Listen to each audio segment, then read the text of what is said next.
नमो तस्य भगवतो अरहतो सम्मा संबुद्धस्य। बुद्ध का प्रथम धम्मोपदेश, शील का मार्ग, सद्गुणों का अभ्यास। इसके पश्चात बुद्ध ने उन परिव्राजकों को शील पथ के बारे में समझाया। उन्होंने उन्हें बताया कि शील पथ का अर्थ है इन सद्गुणों का अभ्यास करना। शील, दान, उपेक्षा, नैष्कर्म्य, वीर, शांति, सत्य, अधिष्ठान, करुणा और मैत्री, ये 10 परमिताएं कहलाती हैं। उन परिव्राजकों ने बुद्ध से इन सद्गुणों का सही अर्थ समझने के लिए कहा। तब बुद्ध ने उन्हें संतुष्ट करने के लिए समझाया। शील का अर्थ है नैतिक स्वभाव, अकुशल न करने की मनोवृत्ति और कुशल करने की मनोवृत्ति। बुराई, अकुशल कर्म करने में लज्जा करना, दंड के भय से, पाप कर्म से बचे रहना शील है। शील का अर्थ है पाप कर्म से भय खाना। नैष्कर्म्य का अर्थ है सांसारिक काम भोग का त्याग। दान का अर्थ है बदले में किसी भी प्रकार की आशा किए बिना दूसरों की भलाई को निमित्त अपनी संपत्ति को ही नहीं, अपने रक्त, अपने शरीर के अंगों और यहाँ तक कि अपने प्राण तक को दूसरों को अर्पित कर देना। वीर का अर्थ है सम्यक प्रयत्न। जो कुछ एक बार करने का निश्चय कर लिया अथवा जो कुछ करने का संकल्प कर लिया उसे अपनी पूरी सामर्थ्य से करने का प्रयास करना और बिना उसे पूरा किए पीछे मुड़कर नहीं देखना। शांति का अर्थ है क्षमाशीलता। घृणा के बदले में घृणा ना करना, इसका यही सार है, क्योंकि घृणा से घृणा कभी शांत नहीं होती, यह केवल क्षमाशीलता से ही शांत होती है। सत्य का अर्थ है सत्यवादी होना। आदमी को कभी झूठ नहीं बोलना चाहिए, उसे सत्य और केवल सत्य ही बोलना चाहिए। अधिष्ठान का अर्थ है अपने उद्देश्य तक पहुँचने का दृढ़ संकल्प। करुणा का अर्थ है सभी प्राणियों के प्रति प्रेम भरी दया भावना।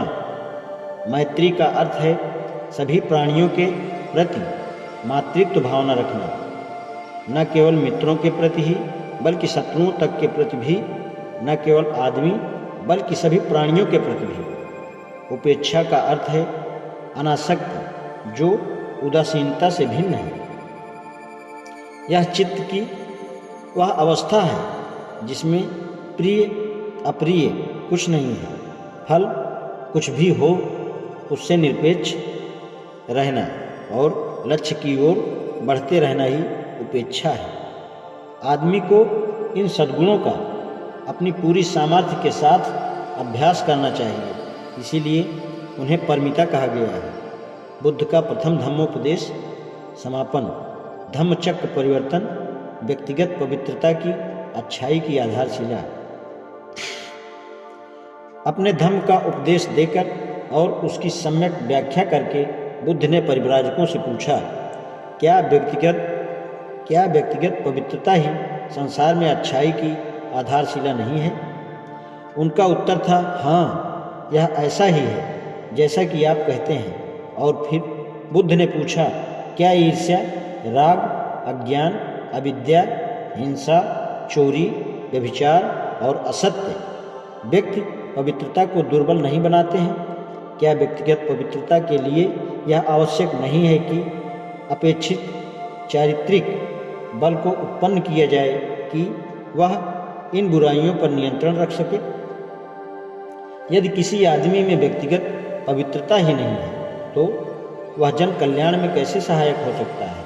उन्होंने उत्तर दिया, हाँ, यह ऐसा ही है जैसा कि आप कहते हैं। और तब लोग क्यों दूसरों को अपना गुलाम बनाने और अपने अधीन रखने में संकोच नहीं करते? क्या लोग दूसरों के जीवन को दुखी बनाने में संकोच नहीं करते? क्या यह इसलिए नहीं है क्योंकि लोग दूसरे के प्रति अपने आचरण में शुद्ध नहीं होते? उन्होंने हाँ कहकर उत्तर दिया। तो क्या अष्टांगिक मार्ग, सम्यक दृष्टि, सम्यक संकल्प, सम्यक वाणी, सम्यक आजीविका, सम्यक कर्मांत, सम्यक व्यायाम, सम्यक स्मृति, सम्यक समाधि का अभ्यास। संक्षेप में सद्धम्म के मार्ग का यदि प्रत्येक व्यक्ति अनुसरण करे, उस पथ पर चले, तो क्या वह आदमी अपने अन्यायपूर्ण और अमानवीय व्यवहार का त्याग नहीं कर सकता? उनका उत्तर था, हाँ, यह सही है। सद्गुणों का उल्लेख करते हुए उन्होंने पूछा, क्या अभावग्रस्तों का अभाव दूर करने के लिए तथा क्या दरिद्रों की दरिद्रता दूर करने के लिए और सामान्य जन कल्याण करने के लिए दान आवश्यक नहीं है? क्या जहाँ दरिद्रता और कष्ट है वहाँ सहायता प्रदान करने के लिए करुणा की आवश्यकता नहीं है? क्या व्यक्तिगत लाभ न होने पर भी सतत प्रयत्न में लगे रहने के लिए उपेक्षा की आवश्यकता नहीं है? क्या आदमी के लिए प्रेम आवश्यक नहीं है? उनका उत्तर था, हाँ, मैं और आगे कहता हूँ, प्रेम करना प्रयत्न नहीं है, जिसकी आवश्यकता है वह मैत्री है। प्रेम की अपेक्षा यह अधिक व्यापक है। इसका अर्थ है न केवल साथ के लोगों के प्रति मैत्री, बल्कि समस्त प्राणी मात्र के प्रति मैत्री। यह मानव तक ही सीमित नहीं है। क्या ऐसी मैत्री अपेक्षित जरूरी नहीं है? इसके अलावा दूसरी कौन सी चीज़ है जो सभी मानवों को वह सुख प्रदान कर सके जो सुख व्यक्ति स्वयं चाहता है, ताकि चित्त पक्षपात रहित रहे, सभी के लिए सामने रहे, उसमें सभी के प्रति प्रेम रहे और किसी के प्रति भी घृणा नहीं रहे। उन सब ने कहा, हाँ, लेकिन इन सद्गुणों के आचरण के साथ साथ प्रज्ञा अर्थात पूर्ण ज्ञान भी होना चाहिए। क्या प्रज्ञा आवश्यक नहीं? परिव्राजक मौन रहे। उन्हें अपने प्रश्न का उत्तर देने के लिए प्रेरित करने के लिए तथागत ने आगे कहा, अच्छे आदमी के गुण हैं, कोई बुराई ना करे, बुरी बात ना सोचे, बुरे तरीके से अपनी आजीविका ना कमाएं और ना ही मुँह से कोई ऐसी बात निकालें जिससे किसी को कष्ट हो, हानि हो अथवा किसी को ठेस पहुँचे।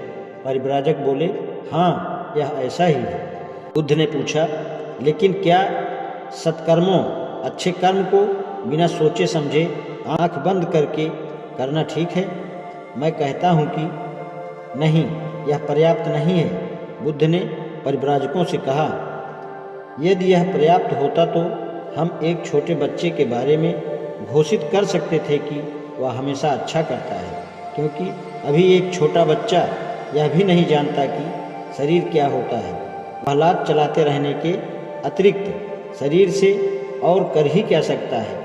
वह यह भी नहीं जानता कि वाणी क्या है। वह चिल्लाने के अतिरिक्त और क्या बुरी बात कर ही क्या सकता है। वह यह भी नहीं जानता कि विचार क्या होता है। वह केवल प्रसन्नता के बारे में किलकारी ही मार सकता है। वह यह भी नहीं जानता कि जीविकार्जन क्या होता है। वह अपनी माँ के स्तन से दूध पीने के अतिरिक्त क्या बुरे तरीके से जीवन चला सकता है। इसलिए सद्गुण के पथ की जांच प्रज्ञा से होनी चाहिए, जो समझ और बुद्धि का दूसरा नाम है। एक और कारण से भी प्रज्ञा पारमिता इतनी अधिक महत्वपूर्ण और इतनी अधिक आवश्यक है। दान आवश्यक होना चाहिए, किंतु बिना प्रज्ञा के दान भी संभ्रांतिपूर्ण दुष्परिणाम पैदा कर सकता है। करुणा तो होनी ही चाहिए, किंतु बिना प्रज्ञा के करुणा भी बुराई की समर्थक बन सकती है। परमिता की प्रत्येक क्रिया प्रज्ञा परमिता की कसौटी पर खरी उतरनी चाहिए। निर्मल बुद्धि का ही दूसरा नाम प्रज्ञा परमिता है।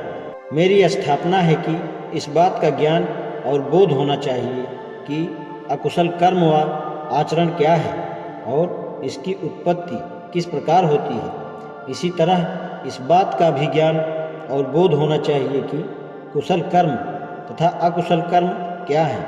इस प्रकार के ज्ञान के बिना वास्तविक अच्छाई कुशल कर्म नहीं हो सकती, चाहे क्रिया अच्छी ही क्यों न हो। इसलिए मैं कहता हूँ कि प्रज्ञा एक आवश्यक सद्गुण है।